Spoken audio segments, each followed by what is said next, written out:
Hi friends.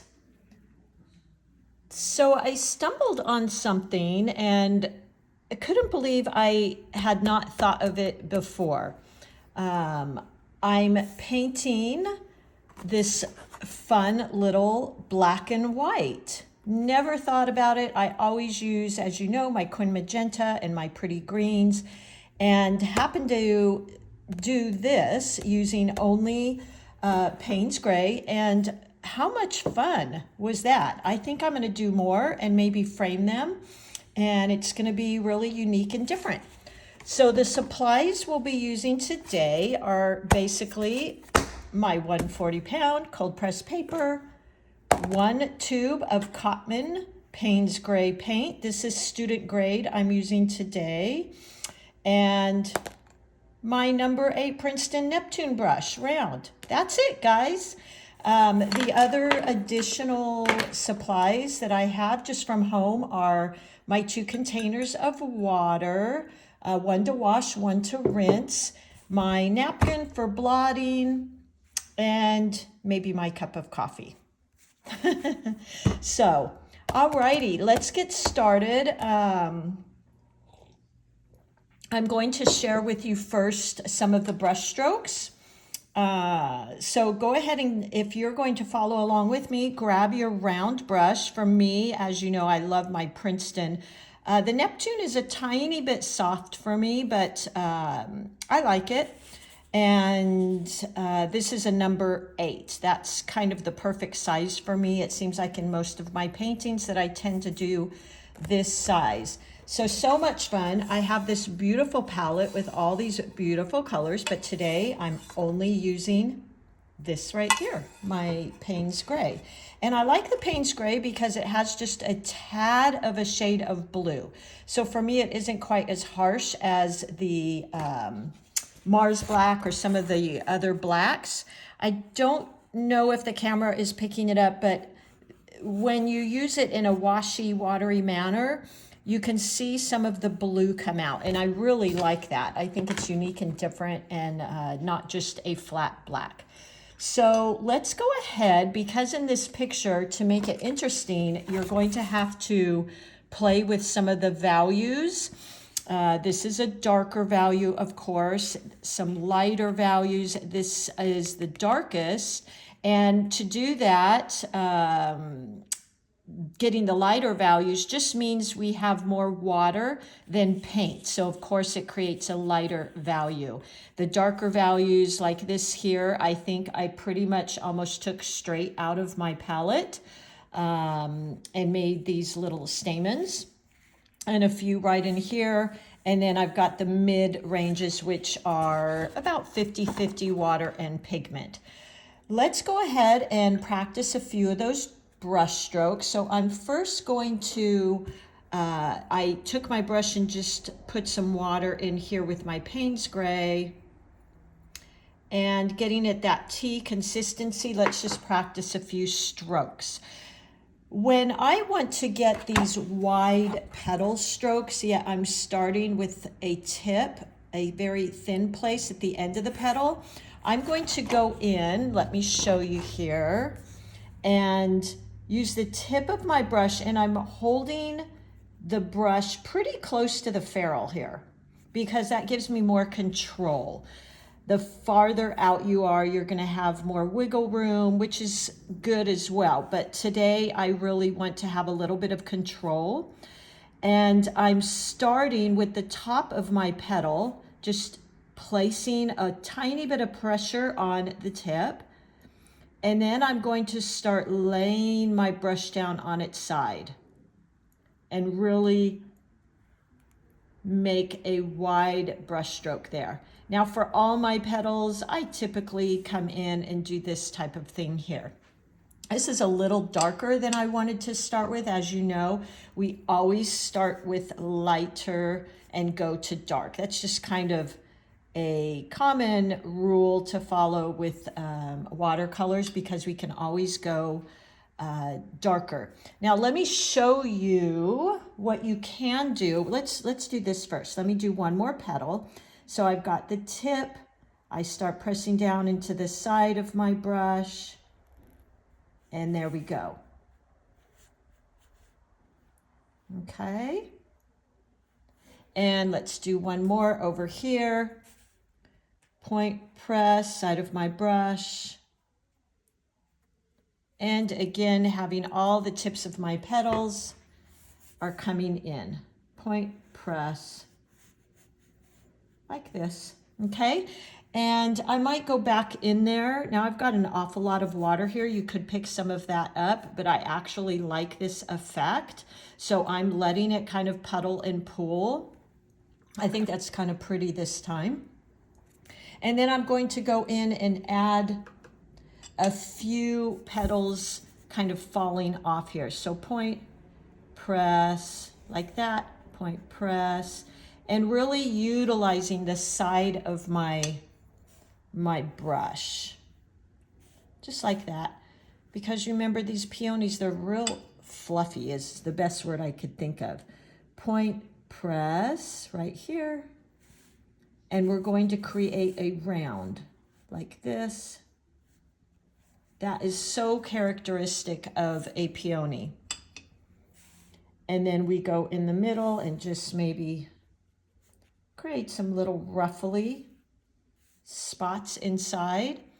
And for the final, we can create these little stamens. Now, funny, because normally that would be yellow for me, but I think it's kind of fun. While this is still wet, I'm just going to tap in a little bit with some of the dark Payne's gray. And like I said, I am getting this little bit of a bloom effect, but I'm okay with that. I actually kind of like it. I'm now going to go over and I'm just going to glaze over this. So point, press, and I'm just applying a little bit darker color. I might also go in and create a darker value, meaning more pigment than paint, and just go in and kind of play with some of those.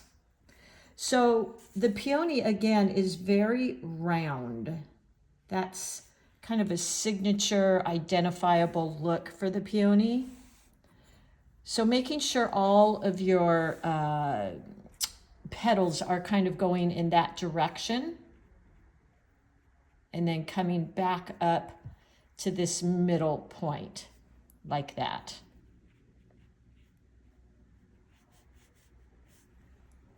There you go. So pretty. This was such a fun exercise. Let's just do maybe another one coming out here. So I'll just turn my page. I'm this time going to start with a little lighter value. So more water than paint. And just dab off your brush so you haven't got too much water in there. If you feel like you might have too much water, just tap your paper towel and let some of that excess water come off. So let's go ahead and go in, and starting with your middle petal, point, press. That's kind of the first petal there. Point, press. So I'm pointing and then pressing in to widen the side of my brush. Let me do that a little bit slower here. And every time I go into my paint, I'm mixing it up, and then I'm just barely dabbing off some of the extra. Again, you can always tap on here to get rid of some of that. So let's see. I wanted one this way and I wanted one that way. So point, press down the side of my brush, just like that.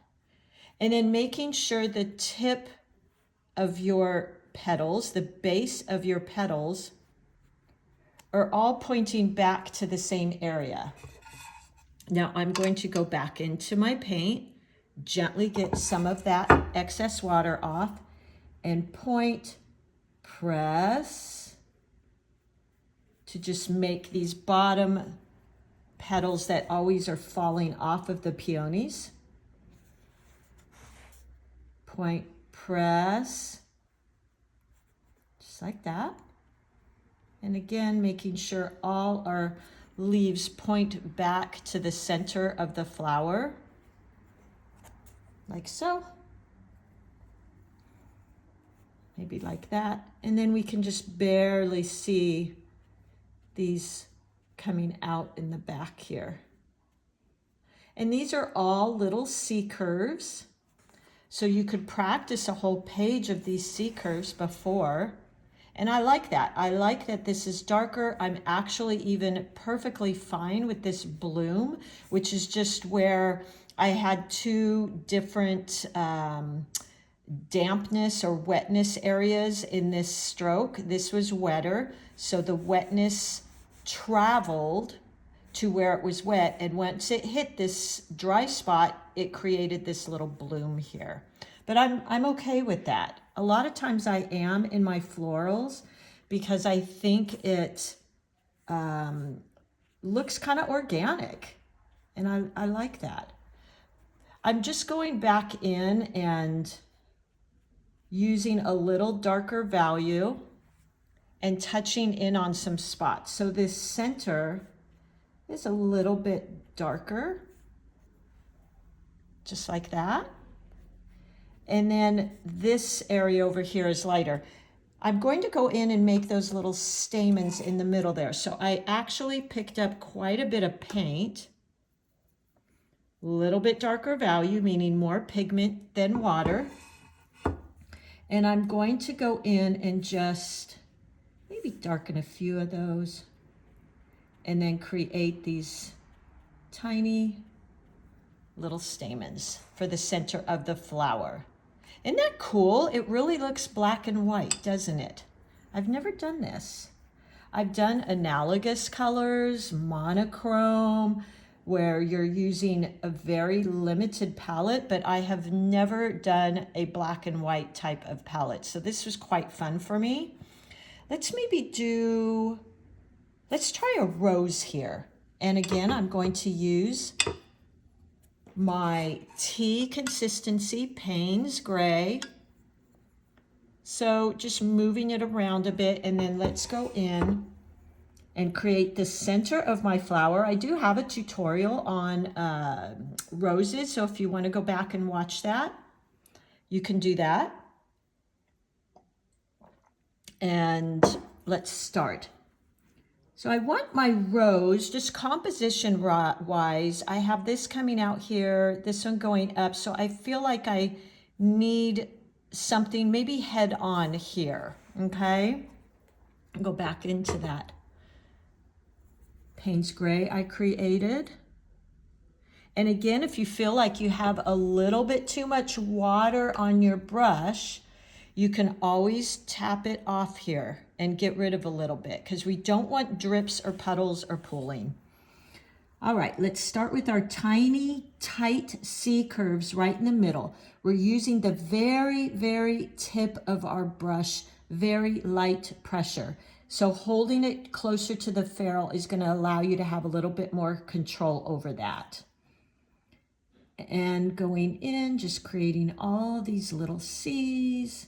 They're quite close together because this is the middle of our rose. So the petals are going to be close because it's tighter. Now I'm going to quickly wash and rinse my brush, tap it off, but it's damp. And then I'm going to go around and just encourage some of these strokes to spread beautifully. There we go. Look at that. Because we don't want too much white space in here. I'm going to rinse my brush again, tap it off a bit, and go out. And as you travel outwards, you're making these fun C strokes. You're leaving some space in between, like that. And then I'm going to go in with just a tiny bit of Payne's gray, very light value, meaning a lot of water, and kind of tap in here and there and let the paint do its thing. So I'm using broader, as you move out, just using broader strokes because of course the flower's getting larger as it expands outward. And there we go. I think that's quite nice. I'm going to go into the middle and go directly into my paint. So I've got a pretty dark value, but yet it's not dripping wet. And let's just touch in the middle here. Because roses are, for the most part that I notice, darker in the center. Not too much, and then just let it go. Like that. Okay, there you go. I think that's beautiful. Let's create a few leaves maybe coming out, again, sticking with our black or our Payne's gray.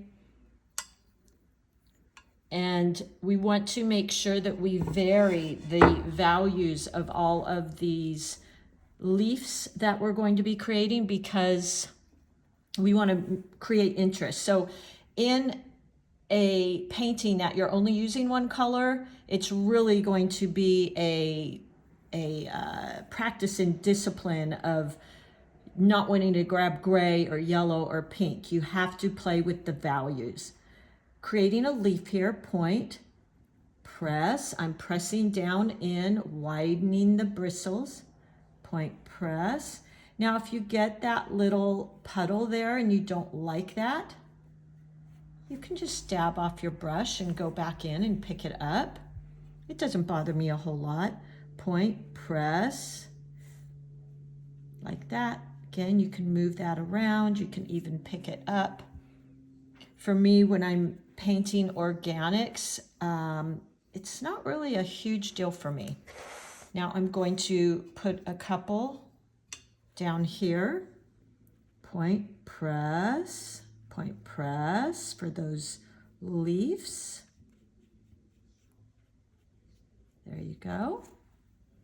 And point, press. Okay. And let's see, let's do one coming out over here because, as you know, I always do everything in threes. It's a composition, kind of like a rule or guideline. Point, press, point, press. There you go.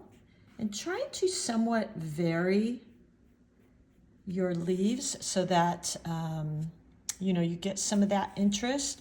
We might even go in and, I don't have my tissue here, but dab in and create some white spots. And that creates a lot of interest as well.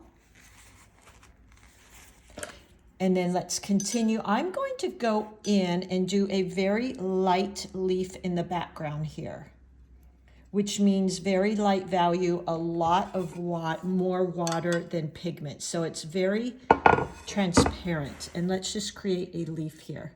Point, press, point, press. And I varied the size of it. And then let's maybe create one more. Let's see, where might we need? Maybe we need one right here. And I'm going to, on this one, go in with a lot of color, less water. And let's have one coming out here. So point, press, like that. And look at that, isn't that fun? Point, press. Just adding them in here and there. So how fun was that? A simple little painting. It's only been 20 minutes. Point, press. Like that. So a couple things we did here. We used one color. We used our rule of thirds and created interest by using all different values. Matter of fact, we could add one more leaf up here. Very, very light value, meaning I've really watered down the color. It's almost completely transparent. And let's just add in one more leaf here. Maybe sticking out like that. See how interesting that is? And another one there, just sticking out in the background. Very, very light value. So that creates a lot of interest. I'm going to go in here, point press, just like that, just darkening up a few areas where I think it might need it. There you go. And we're pretty much done. I mean, you could always play with adding some little berries, something like that if you wanted, but I think just the way it is quite fine. Some little berries here, just for some interest. And there you have it. We did all C strokes. Make sure that you practice on a little practice sheet your C strokes, and then practice playing with the values by adding water, adding more pigments. That will help you as well. And have fun with this. You could do any flower. I chose the 2 peonies and 1 rose, but you could do this with daisies or any of them. And there you go. I hope you enjoyed that. I think it's quite fun, and I will see you soon. Thanks for being here with me.